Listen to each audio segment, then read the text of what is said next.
Women have always been taught to be the heartbeat of connection, to listen, to hold, to mend. But somewhere in the quiet spaces between giving and being ignored, something begins to change. There comes a moment, subtle, almost invisible, when her voice softens not from peace, but from fatigue.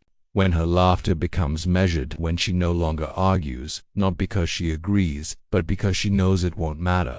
You see it in the smallest moments. She is sitting beside the man she once shared everything with, the air between them filled with the ghosts of old conversations. He's talking, but she's far away. Her gaze is still, her body present, her heart absent, and in that silence there's a heaviness words can't carry. Her silence isn't cold. It's tired. It's the sound of every unacknowledged feeling folding into itself. The sound of a woman realizing that her voice, no matter how soft or strong, no longer reaches the place it once did. So, she stops trying. She withdraws, not out of anger but self-protection, because emotional withdrawal isn't distance. It's a kind of quiet rebellion, a woman's way of saying, I can't keep breaking myself to be understood. And maybe you felt that too, that moment when you sense your spirit slowly closing its doors, when you start to detach, not because you don't care, but because you've cared too deeply for too long. But here's the paradox. While the world sees your silence as coldness, it's actually the most honest cry your soul can make. You're not shutting down, you're surviving. Your silence is the boundary your heart builds when it's run out of language for pain. And yet, underneath that quiet, there's still movement, still emotion, still the longing to be seen, because silence isn't the absence of feeling it, as the presence of everything you were never allowed to express. So the question isn't why women withdraw, it's what happens inside when they do. What shifts in the heart of a woman who has given, loved, and hoped until her spirit starts to whisper, enough. That's where the truth begins, in the space between love and survival, between expression and silence, and that's where we go next.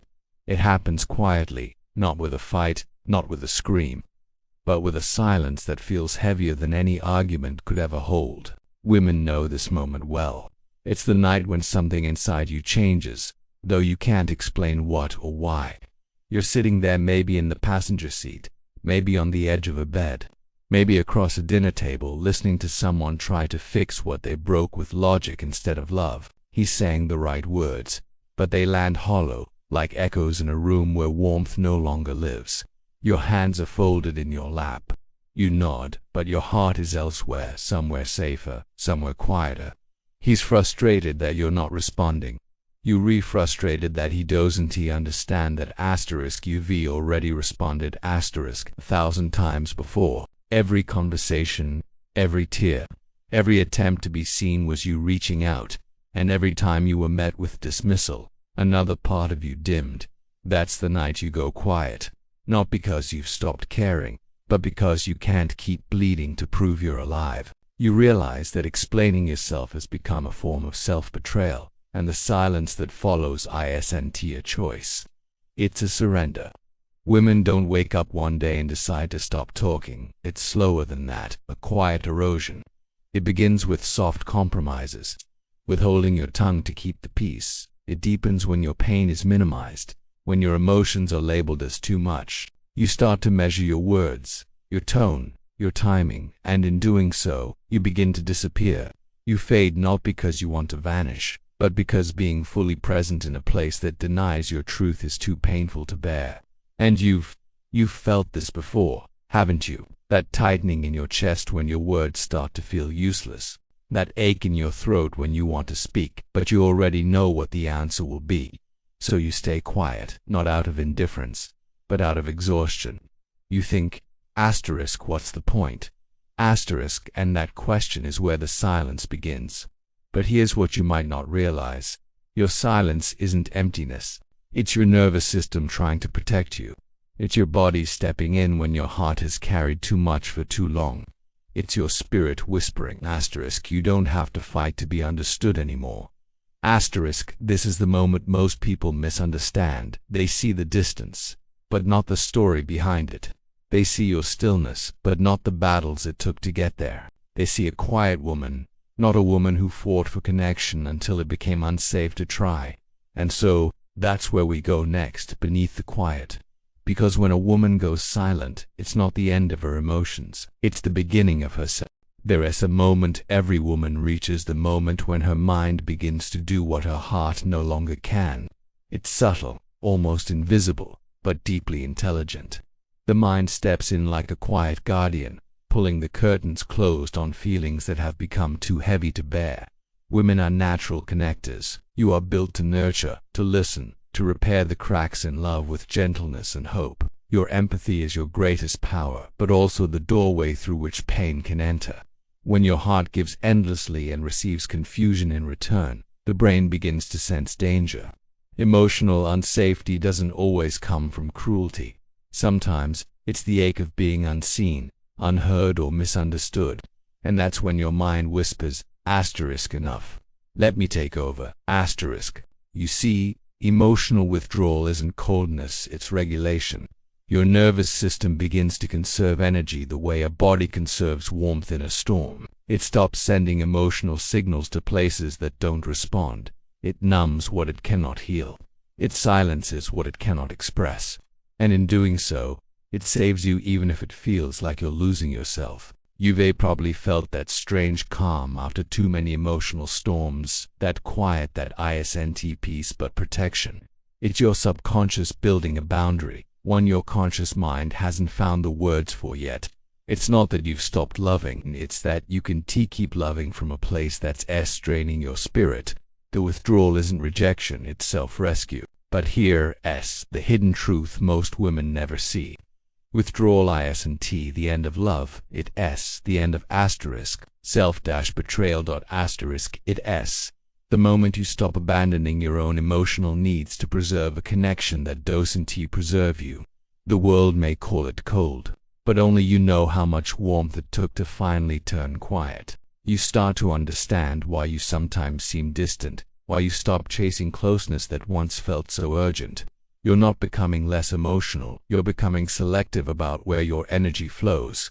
You're reclaiming control in the one place chaos used to live inside you.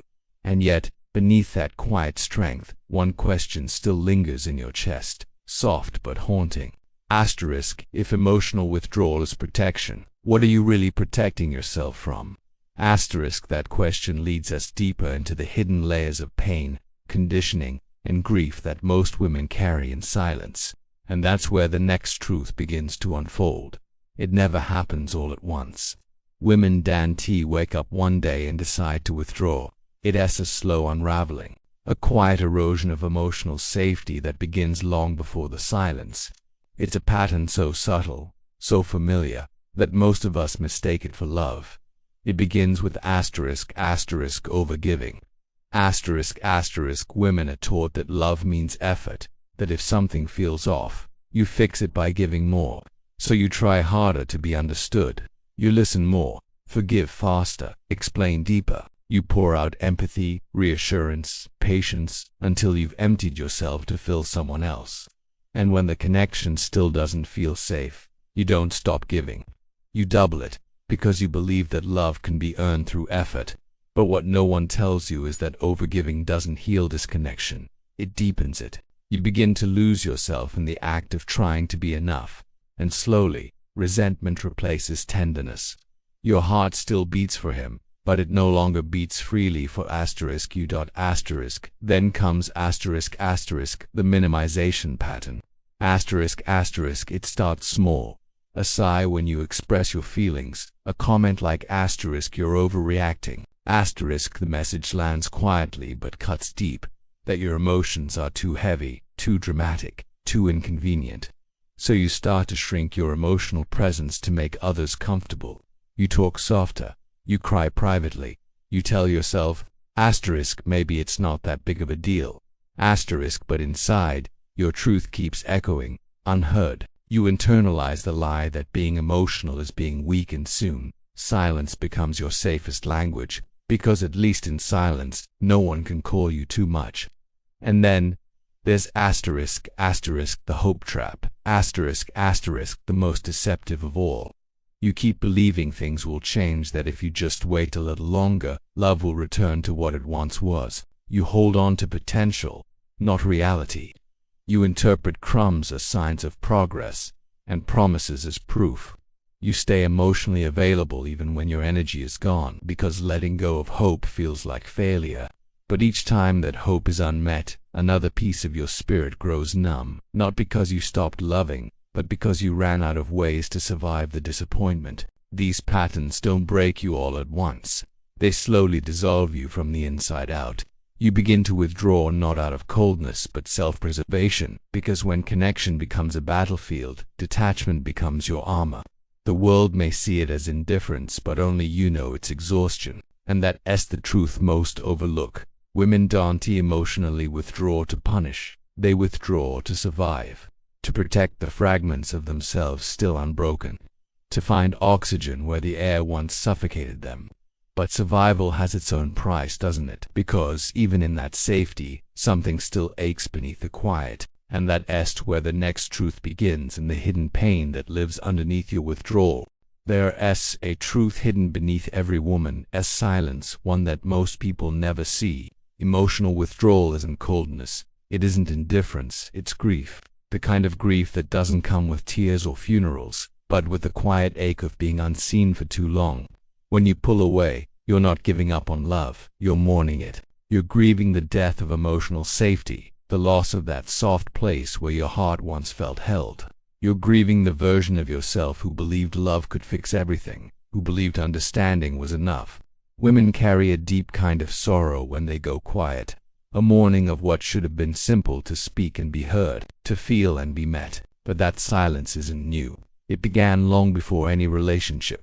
It began in childhood, when little girls learned that peace was kept by self-control, when emotions were met with discomfort, not compassion.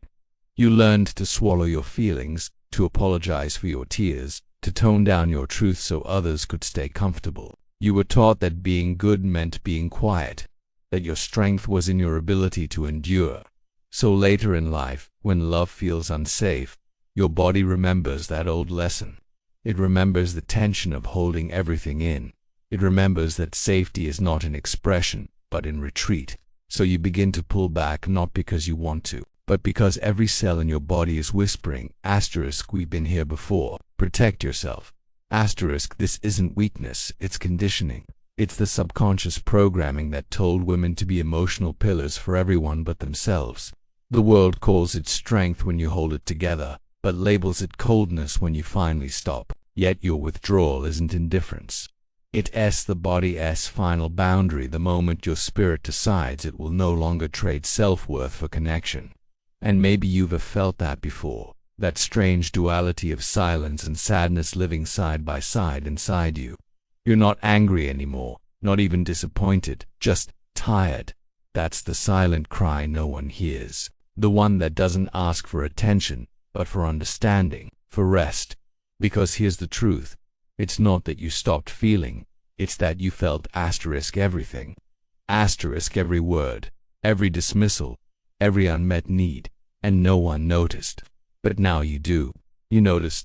You finally see that silence not as your weakness, but as the message your body has been trying to send all along. I've reached my limit. And once you understand that, you stop punishing yourself for needing distance. You begin to see withdrawal not as an ending but as the beginning of healing. And that's where we go next, from self-protection to self-restoration, from silence to the sound of your own strength returning. There comes a moment in every woman's journey when silence shifts. It no longer feels like hiding, it begins to feel like healing. After all the noise, after the exhaustion of explaining and defending and proving, there's a quiet that finally feels like truth. Women have been taught to fear their own withdrawal, to see it as distance, failure, or coldness. But in reality, that silence is often the first whisper of wisdom.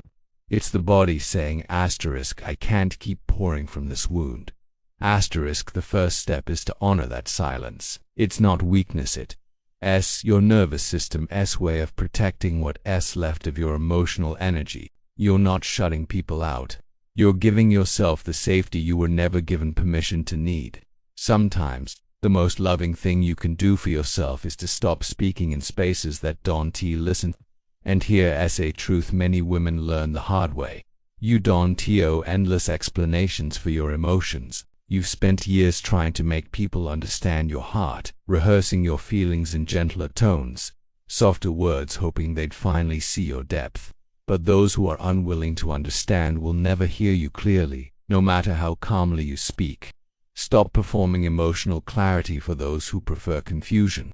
You owe understanding to yourself, not constant justification to others. Then, slowly, you begin to rebuild, but not through others, through yourself, through solitude that doesn't feel lonely but restorative, through journaling that turns chaos into language, through therapy that teaches you to trace your triggers back to tenderness, through movement that lets your body release what words cannot. Healing isn't about reopening your heart too soon. It's about learning to trust your heart's rhythm again.